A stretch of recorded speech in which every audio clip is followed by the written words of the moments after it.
Hey, let's move on to the next story. Yes. You guys ready to go in some dark territory? Yeah, man.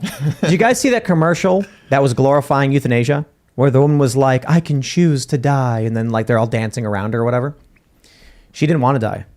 She wanted to live, but they wouldn't give her the care she needed so she could live. So she opted to die instead. Wow. Because the state, this is California, this is Canada. I don't mean like the United States. I mean like the government state said, well, we can't give you the adequate health care you need, but we can kill you. And she said, fine.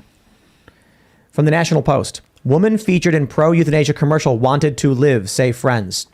Quote, I feel like I'm falling through the cracks, so if I'm not able to access health care, am I then able to access death care? Hatch said in a CTV interview. So when they did the commercial showing this woman about how she wanted to die because she had a connective tissue disorder, what they omitted from that was that she had given interviews and that her friends had pleaded to give her the care she needed because she didn't want to die. Now in Canada, they're currently having a debate over whether or not to extend euthanasia to children. So, this morning when I see the Project Veritas stuff, I'm like, oh, I'm going to put on some 90s commercials. I'm going to do it tomorrow too. Just zone out and be like, oh yeah, cheeseburgers for 50 cents. What do you guys think about assisted suicide? What about you? What do you think, Scott? Well, in regards to the story, I just think it's disgusting that it's cheaper to kill someone than to keep them alive. And I think that's what it comes down to, money.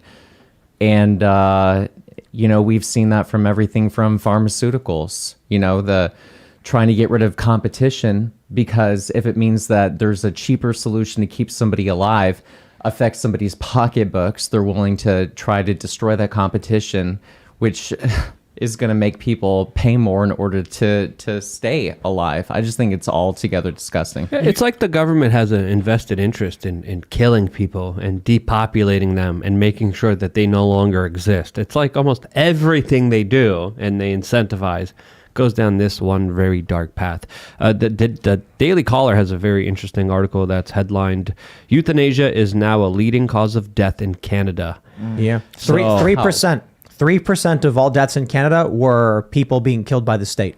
At what point is it genocide? That's a good question.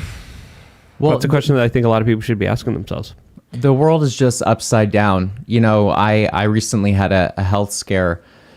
Very ill, went to the hospital, and because I've been frugal, because I've saved every cent, because I'm with mom and dad, I'm in a 2005 Honda Civic, I'm not living the lap of luxury, and because that I haven't spent every cent, I'm actually being penalized for that, where if my bank account said $0, then I would be getting better health care than being a responsible fiscal citizen.